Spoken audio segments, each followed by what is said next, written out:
काल एक पोरगी मला म्हणत होती, तुम्ही का नाही भंगार बाया आहे. भंगार बाया म्हणजे कन्नडमध्ये तुला कळतं का बाई अर्थ? आणि पोरगी आहे केवढी, 17 वर्षाची.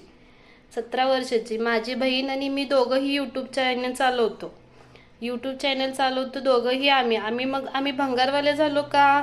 मग तू एवढं ते लाईव्ह मध्ये बोलली, मग बाई तू लाईव्ह डिलीट का केली? ठेवायचं होतं ना. कुणाचं तोंड भंगार आहे हे लोकांना कळलं असतं. तू नाही डिलीट करायला पाहिजे होतं. तू लाईव्ह डिलीट केली, मग तुला भीती वाटली म्हणता ना तू लाईव्ह डिलीट केलीस. आणि आम्ही भंग्या बाई आहेत ना, असू द्या. आमच्या लोक आम्हाला ओळखतात, तुझ्यापेक्षा जास्त ओळखतात. आम्ही भंगे आहे का कोण आहे? तुझ्या तोंडावरूनच लोक तुला बोलले, तुझ्या लाईव्हला कमेंट करून गेली आणि तू सगळ्यांना हाईट करून सगळ्यांना शिवे देते. वा रे वा, खूप छान बर का. संस्कार आणि भावी शिक्षिका होणार आहे. काय संस्कार देणार तू? संसार पण नेटकाच आणि